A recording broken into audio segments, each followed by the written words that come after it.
Hi everyone, AKR PSC ടിപ്സിൻ്റെ മറ്റൊരു വീഡിയോയിലേക്ക് എല്ലാവർക്കും സ്വാഗതം. LDC എക്സാമിൻ്റെ സിലബസിലുള്ള ഇമ്പോർട്ടൻ്റ് ആയിട്ടുള്ള ടോപ്പിക്കാണ് കൺസ്യൂമർ പ്രൊട്ടക്ഷൻ ആക്ട്. അതുമായി ബന്ധപ്പെട്ടുള്ള ഇമ്പോർട്ടൻ്റ് ക്വസ്റ്റ്യൻസ് ആണ് നമ്മൾ ഡിസ്കസ് ചെയ്യുന്നത്. നമുക്കിപ്പം ചോദ്യങ്ങളിലേക്ക് പോകുന്നതിന് മുമ്പ് ആരെങ്കിലും ചാനൽ സബ്സ്ക്രൈബ് ഉണ്ടെങ്കിൽ സബ്സ്ക്രൈബ് ചെയ്യുക. ക്ലാസ് കണ്ട് ഇഷ്ടപ്പെടുവാണെങ്കിൽ ക്ലാസ്സിന് ലൈക്ക് കൂടി ചെയ്യുക. നിങ്ങളുടെ അഭിപ്രായങ്ങളും നിർദ്ദേശങ്ങളും കമൻറ്റുകളായിട്ട് കൂടി രേഖപ്പെടുത്തുക. ഓക്കെ, നമുക്ക് നേരെ ചോദ്യങ്ങളിലേക്ക് പോകാം. ഇന്ത്യയിൽ ആദ്യമായി ഉപഭോക്തൃ സംരക്ഷണ നിയമം നിലവിൽ വന്ന വർഷം 1986. ഇന്ത്യയിൽ ആദ്യമായി ഉപഭോക്തൃ സംരക്ഷണ നിയമം നിലവിൽ വന്ന വർഷം 1986. ഉപഭോക്താവിൻ്റെ അവകാശങ്ങൾ സ്പഷ്ടമായി നിർവചിക്കുകയും ഉപഭോക്തൃ സംരക്ഷണത്തിനായി പ്രത്യേക നീതിന്യായ സംവിധാനങ്ങൾ സ്ഥാപിതമാവുകയും ചെയ്തത് ഏത് നിയമത്തിൻ്റെ ഫലമായാണ് ഉപഭോക്തൃ സംരക്ഷണ നിയമം?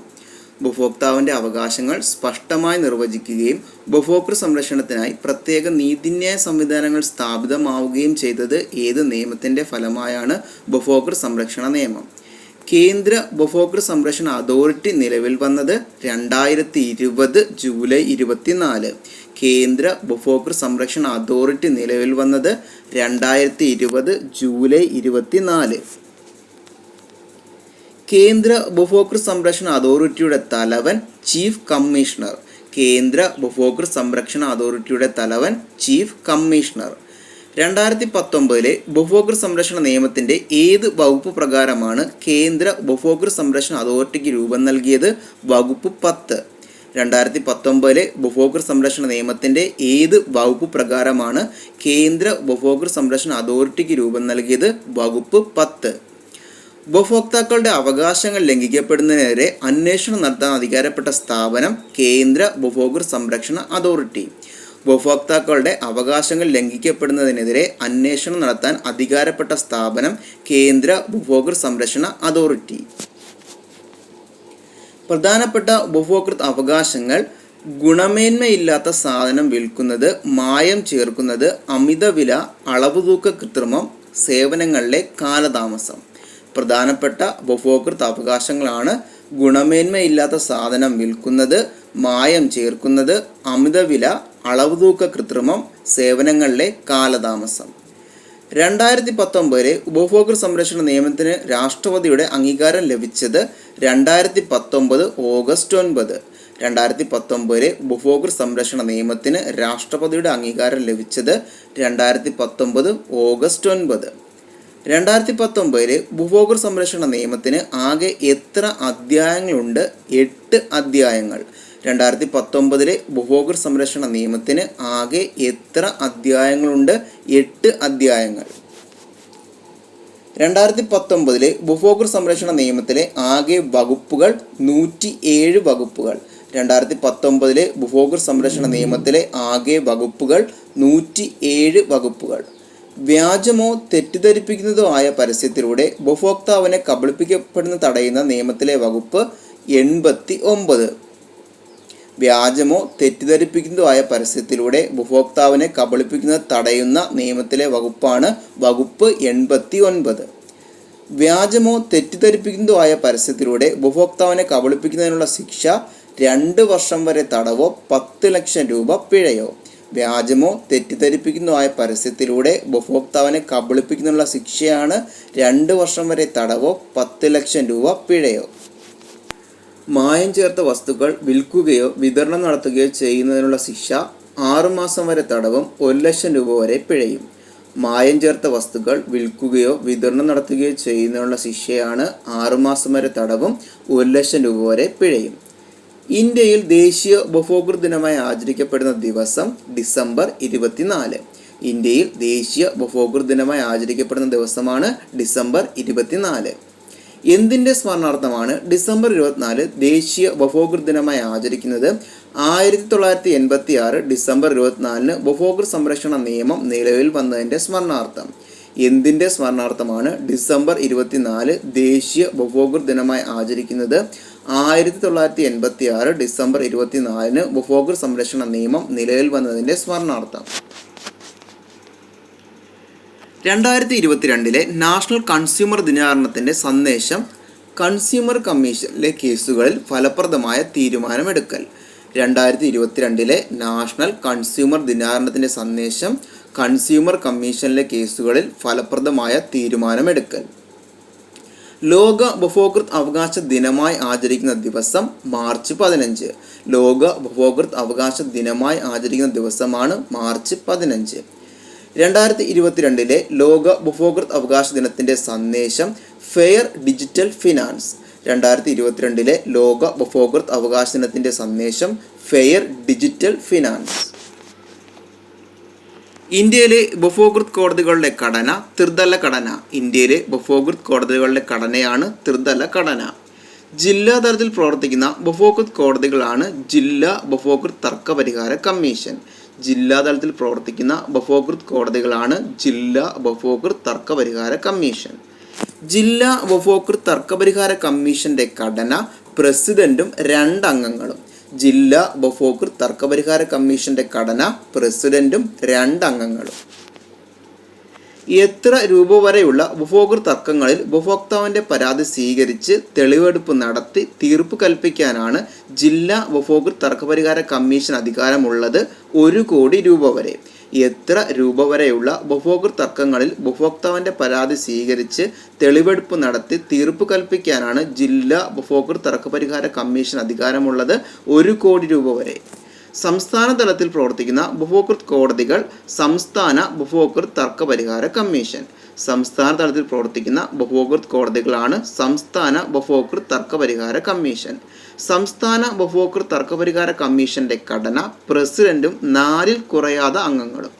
സംസ്ഥാന ഉപഭോക്തൃ തർക്ക പരിഹാര കമ്മീഷന്റെ ഘടന പ്രസിഡന്റും 4 കുറയാത്ത അംഗങ്ങളും. ഏത് പരിധിക്കുള്ളിൽ വരുന്ന തുകകളിലെ തർക്കങ്ങളിലാണ് സംസ്ഥാന ഉപഭോക്തൃ തർക്കപരിഹാര കമ്മീഷൻ തീർപ്പ് കൽപ്പിക്കുന്നത്? 1 കോടി രൂപയ്ക്ക് മുകളിൽ 10 കോടി വരെ. ഏത് പരിധിക്കുള്ളിൽ വരുന്ന തുകകളിലെ തർക്കങ്ങളിലാണ് സംസ്ഥാന ഉപഭോക്തൃ തർക്കപരിഹാര കമ്മീഷൻ തീർപ്പ് കൽപ്പിക്കുന്നത്? 1 കോടി രൂപയ്ക്ക് മുകളിൽ 10 കോടി വരെ. ദേശീയ തലത്തിൽ പ്രവർത്തിക്കുന്ന ഉപഭോക്തൃ കോടതികളാണ് ദേശീയ ഉപഭോക്തൃ തർക്ക പരിഹാര കമ്മീഷൻ. ദേശീയ തലത്തിൽ പ്രവർത്തിക്കുന്ന ഉപഭോക്തൃ കോടതികളാണ് ദേശീയ ഉപഭോക്തൃ തർക്ക പരിഹാര കമ്മീഷൻ. ദേശീയ ഉപഭോക്തൃ തർക്ക പരിഹാര കമ്മീഷന്റെ ഘടന പ്രസിഡന്റും 4 കുറയാത്ത അംഗങ്ങളും. ദേശീയ ഉപഭോക്തൃ തർക്ക പരിഹാര കമ്മീഷന്റെ ഘടന പ്രസിഡന്റും 4 കുറയാത്ത അംഗങ്ങളും. ഏത് പരിധിക്കുള്ളിൽ വരുന്ന തുകകളിലെ തർക്കങ്ങളിലാണ് ദേശീയ ഉപഭോക്തൃ തർക്കപരിഹാര കമ്മീഷൻ തീർപ്പ് കൽപ്പിക്കുന്നത്? 10 കോടി രൂപയ്ക്ക് മുകളിൽ. ഏത് പരിധിക്കുള്ളിൽ വരുന്ന തുകകളിലെ തർക്കങ്ങളിലാണ് ദേശീയ ഉപഭോക്തൃ തർക്കപരിഹാര കമ്മീഷൻ തീർപ്പ് കൽപ്പിക്കുന്നത്? 10 കോടി രൂപയ്ക്ക് മുകളിൽ. ഉപഭോക്തൃ സംരക്ഷണ നിയമം 2019 പ്രകാരം എത്ര രൂപ വരെയുള്ള പരാതികളിലാണ് അപേക്ഷാ ഫീസ് ഒഴിവാക്കിയിട്ടുള്ളത്? 5 ലക്ഷം രൂപ വരെ. ഉപഭോക്തൃ സംരക്ഷണ നിയമം 2019 പ്രകാരം എത്ര രൂപ വരെയുള്ള പരാതികളിലാണ് അപേക്ഷാ ഫീസ് ഒഴിവാക്കിയിട്ടുള്ളത്? 5 ലക്ഷം രൂപ വരെ. 5 ലക്ഷം രൂപ മുതൽ 10 ലക്ഷം രൂപ വരെയുള്ള ഉപഭോക്തൃ തർക്ക പരാതികളിൽ എത്ര രൂപയുടെ കോഡ് ഫീസ് സ്റ്റാമ്പായാണ് ഫീസ് ഒടുക്കേണ്ടത്? 200 രൂപ. 5 ലക്ഷം രൂപ മുതൽ 10 ലക്ഷം വരെയുള്ള ഉപഭോക്തൃ തർക്ക പരാതികളിൽ എത്ര രൂപയുടെ കോഡ് ഫീസ് സ്റ്റാമ്പായാണ് ഫീസ് ഒടുക്കേണ്ടത്? 200 രൂപ. 10 ലക്ഷം രൂപ മുതൽ 20 ലക്ഷം വരെയുള്ള പരാതികളിൽ ഒടുക്കേണ്ട ഫീസ് 400 രൂപ. 10 ലക്ഷം രൂപ മുതൽ 20 ലക്ഷം രൂപ വരെയുള്ള പരാതികളിൽ ഒടുക്കേണ്ട ഫീസ് 400 രൂപ. 20 ലക്ഷം മുതൽ 50 ലക്ഷം രൂപ വരെയുള്ള പരാതികളിലെ ഫീസ് 1000 രൂപ. 20 ലക്ഷം രൂപ മുതൽ 50 ലക്ഷം രൂപ വരെയുള്ള പരാതികളിലെ ഫീസ് 1000 രൂപ. 50 ലക്ഷം രൂപ മുതൽ 1 കോടി രൂപ വരെയുള്ള പരാതികളിലെ അപേക്ഷാ ഫീസ് 2000 രൂപ. 50 ലക്ഷം രൂപ മുതൽ 1 കോടി രൂപ വരെയുള്ള പരാതികളുടെ അപേക്ഷാ ഫീസ് 2000 രൂപ. 10 കോടി രൂപയ്ക്ക് മുകളിലെ പരാതികളിൽ ഒടുക്കേണ്ട അപേക്ഷാ ഫീസ് 7500 രൂപ. 10 കോടി രൂപയ്ക്ക് മുകളിലെ പരാതികളിൽ ഒടുക്കേണ്ട അപേക്ഷാ ഫീസ് 7500 രൂപ. ഉപഭോക്തൃ തർക്കത്തിൽ പരാതി നൽകാവുന്ന സന്ദർഭങ്ങൾ: വിലയ്ക്ക് വാങ്ങിയ സാധനത്തിന് കേടുപാടുകൾ, പോരായ്മകൾ സംഭവിക്കുക, വിവിധ സർക്കാർ ഇതര സ്വകാര്യ സ്ഥാപനങ്ങളിൽ നിന്ന് ലഭിച്ച സേവനത്തിന് പോരായ്മകൾ ഉണ്ടാവുക, നിയമാനുസൃതമായതിനേക്കാൾ കൂടുതൽ വില ഈടാക്കുക, തെറ്റിദ്ധരിപ്പിക്കുന്ന പരസ്യങ്ങൾ നൽകുക, മായം ചേർക്കൽ നിരോധന നിയമം ലംഘിക്കുക.